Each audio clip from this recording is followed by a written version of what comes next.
19, c'est le nombre de joueurs que le CF Montréal aura sur le terrain, ou en tout cas disponible. Ils vont jouer à 11, peut-être à 10. On aime ça de ce temps-ci jouer à 10, mais non, il y aura 19 joueurs sous la tutelle de Marco Donadel pour affronter Houston dans ce que Marco a dénoncé comme étant un climat humide et difficile. La réalité, c'est qu'en fait, cette réalité-là, elle est partagée. Elle est partagée pour les deux formations, donc il ne faut pas s'arrêter à ça. Je peux comprendre, par contre, que ça peut favoriser Houston puisqu'ils sont acclimatés déjà à cette réalité-là. Donc, c'est un peu comme le CF Montréal qui joue dans les moments les plus froids de l'année. Je pense qu'on peut tirer avantage de ça parce que les gars sont habitués à cette réalité-là. C'est la même chose quand on va jouer au Mexique. C'est jamais facile quand on va jouer en altitude. C'est la même chose. Bref, no excuse. No excuse. Moi, je veux voir les gars performer. Marco Donadel semble confiant. Malgré plusieurs absences, encore des blessés beaucoup. Vrioni qui sera suspendu également pour cette rencontre-là. Bref, ça ne sera pas un match facile pour lancer cette deuxième moitié de saison. Mais force est d'admettre, par contre, qu'on va voir la force de caractère de ces gars-là.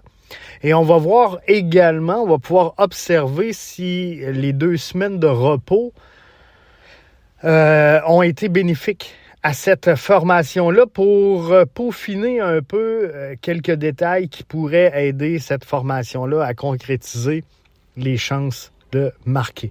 Parce que en première moitié de saison, c'est ce qui a croulé le CF Montréal, cette capacité de convertir. Est-ce qu'on aurait pu faire mieux défensivement? Oui, mais la réalité, c'est que le CF Montréal n'a pas inscrit suffisamment de buts. Ce sera le défi.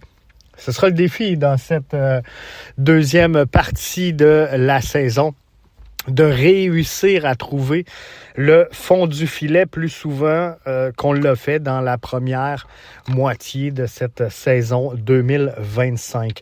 Donc, c'est un gros match et il y aura plein de choses intéressantes à observer. On va pas tant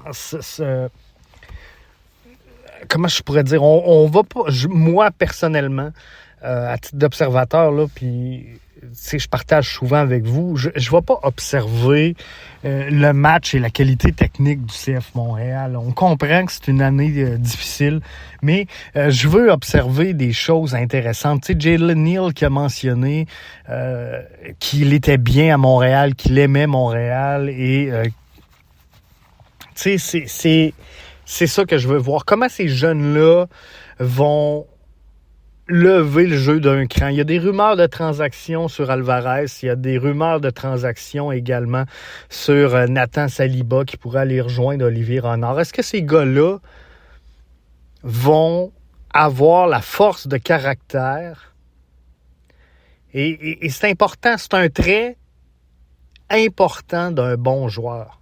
Entre un excellent joueur et un bon joueur, il y a cette capacité-là d'élever son jeu d'un cran quand il le faut. Et pour ces gars-là qui sont sous surveillance, on va le dire comme ça présentement, qui attirent certains regards, c'est le temps pour eux d'élever leur jeu d'un cran et de démontrer qu'ils sont capables de bien faire les choses. Maintenant, il y a des joueurs également qui semblent mécontents d'être laissés de côté.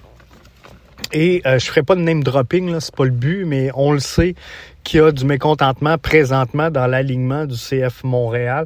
Donc ça aussi, ça va être intéressant de voir comment ces gars-là vont se comporter présentement. Est-ce que on va tout donner en espérant que chaque minute qu'on va passer sur le terrain va démontrer qu'on peut servir une autre formation?